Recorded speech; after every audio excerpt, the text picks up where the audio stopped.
Hello everyone, welcome back to this tutorial once again. तो आज के इस वीडियो में हम पढ़ेंगे एचटीटीपी के बारे में। तो आज क्या क्या है कंटेंट हमारे पास। पहले हम देखेंगे कि एचटीटीपी होता क्या है, ठीक है।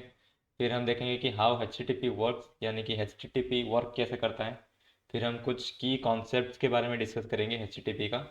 और फिर हम लास्ट में देखेंगे कि एचटीटीपी वर्सेस एचटीटीपीएस, यानी कि एचटीटीपी और एचटीटीपीएस के अंदर में क्या डिफरेंस होता है। ये सब टॉपिक आज हम इस वीडियो में कवर करेंगे। तो सबसे पहले देख लेते हैं कि एच होता क्या है। So H stands for hyper text transfer protocol. It is the foundation of any data exchange on the web. तो हमारे वेब में जितना भी डेटा एक्सचेंज होता है उसका फाउंडेशन होता है एच यानी कि ये हमारा डेटा एक्सचेंज का बेस होता है। यानी कि जो भी डेटा क्लाइंट और सर्वर के बीच में एक्सचेंज हो रहा है वेब पे, उसका फाउंडेशन है हमारा एच। तो इसका पर्पज़ क्या है? टू ट्रांसफ़र हाइपरटेक्स्ट यानी कि linked documents between web servers and clients. तो हमारे वेब सर्वर्स और क्लाइंट के बीच में अगर हमें कुछ हाइपरटेक्स्ट ट्रांसफ़र करना है, यानी कि लिंक्ड डॉक्यूमेंट्स हमें कुछ ट्रांसफ़र करना है, तो वो हम कैसे करेंगे? वो हम एच की मदद से करेंगे। उसके बाद देखते हैं कि how H works. Communication between a client and server. तो हमें अगर क्लाइंट और सर्वर के बीच में कम्युनिकेशन करवाना है तो हम एच की मदद से क्लाइंट और सर्वर के बीच में कम्युनिकेशन करवा सकते हैं। Request response cycle. The client send an HTTP request to the server. तो ये रिक्वेस्ट रेस्पॉन्स साइकिल क्या होता है? तो देखो, पहले क्लाइंट क्या करेगा, एक एचटीटीपी रिक्वेस्ट करेगा सर्वर से, ठीक है। फिर सर्वर उस रिक्वेस्ट को प्रोसेस करेगा और फिर सर्वर एक रेस्पॉन्स सेंड करेगा। The server processes the request and sends back then HTTP request. तो पहले क्लाइंट सर्वर से रिक्वेस्ट करेगा, फिर सर्वर क्या करेगा, उस रिक्वेस्ट को प्रोसेस करेगा, फिर क्लाइंट को अपना रेस्पॉन्स देगा। इसको बोलते हैं हम request response cycle. Stateless protocol.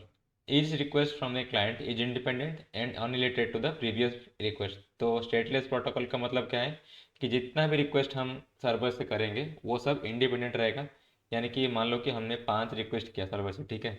तो हर एक रिक्वेस्ट इंडिपेंडेंट रहेगा, यानी कि उसका प्रीवियस रिक्वेस्ट से कुछ लेना देना नहीं रहेगा। तो ये जो रिक्वेस्ट रेस्पॉन्स साइकिल है ये क्या है, मैं समझा देता हूँ। देखो,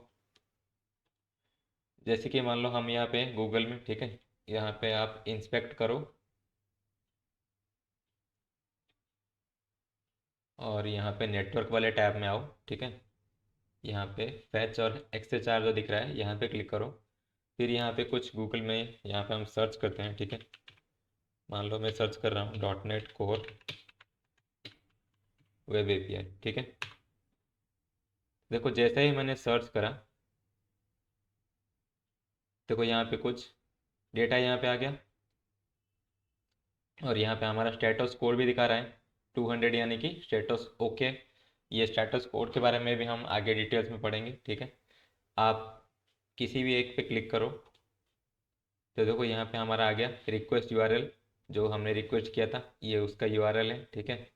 और रिक्वेस्ट मेथड, मेथड है हमारा गेट, यानी कि हमें कुछ डेटा चाहिए, हम गेट कर रहे हैं, ठीक है। और यहाँ पे देखो स्टेटस कोड 200, यानी कि स्टेटस कोड हमारा ओके है, मतलब हमें जो भी डेटा चाहिए था हमें रिक्वेस्ट, मतलब हमें रेस्पॉन्स मिल गया है। तो पहले हमें देखो हमने क्या किया, रिक्वेस्ट किया सर्वर से .NET core web API, search किया गूगल पे। इसका मतलब है हमने सर्वर से रिक्वेस्ट किया, फिर सर्वर ने क्या किया, रिक्वेस्ट को प्रोसेस किया, ठीक है।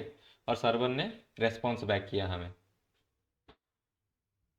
ठीक हो, देखो यहाँ पे जो रेस्पॉन्स टैब है ये हमारा पूरा रेस्पॉन्स है जो कि सर्वर ने हमें भेजा है। तो ये है हमारा रिक्वेस्ट रेस्पॉन्स साइकिल HTTP में।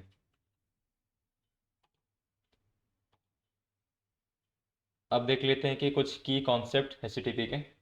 फर्स्ट तो है यूनिफॉर्म रिसोर्स लोकेटर, जिसको कि हम बोलते हैं एक वेबसाइट का URL. A web address that specifies the location of A resource on the internet. तो यूआरएल हमारा क्या है, एक वेब एड्रेस है, ठीक है, जो कि एक वेबसाइट का लोकेशन को हमें प्रोवाइड करता है। जैसे कि मान लो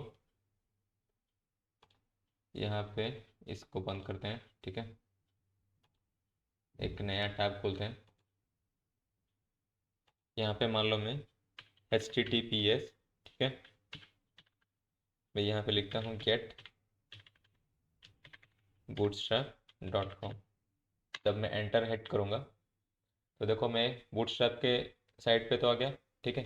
तो और जो ये यहाँ पे है https://getbootstrap.com, ये है इस साइट का URL जो कि इस साइट का लोकेशन को दर्शाता है। ठीक है,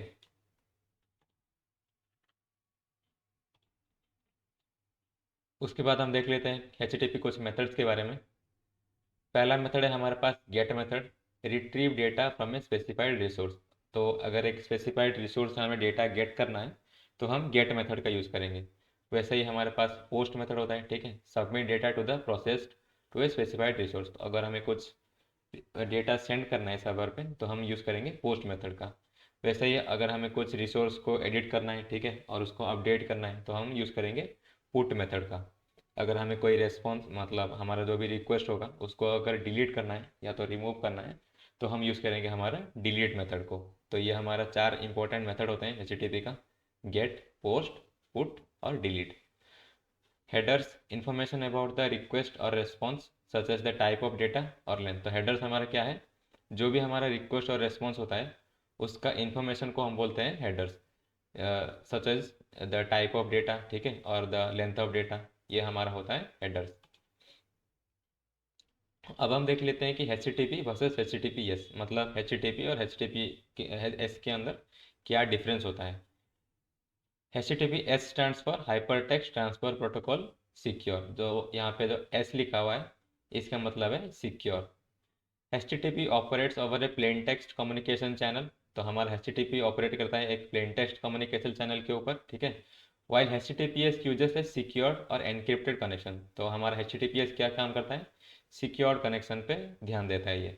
तो हमें HTTPS यूज़ करना चाहिए क्योंकि ये सिक्योर रहता है।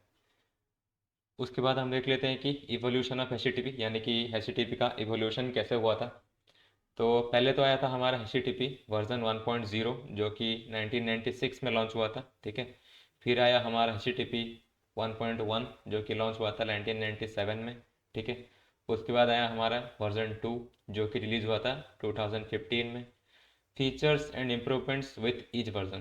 तो ईच वर्जन के साथ हमारा फीचर्स इम्प्रूवमेंट होते रहे, ठीक है। और finally the modern web protocols now uses the HTTP 3 version जो कि हमारा आया था 2022 में। यानी कि जब 2022 के बाद में जो भी मॉडर्न वेबसाइट्स हैं वो यूज़ करते हैं हमारा HTTP वर्जन 3 प्रोटोकॉल को। तो ये था एक ब्रीफ ओवरव्यू HTTP और HTTPS के बारे में। तो नेक्स्ट वीडियो में हम जो HTTP कुछ मेथड्स होते हैं उसके बारे में और डिटेल्स में पढ़ेंगे। तो तब तक के लिए good bye and thanks for watching.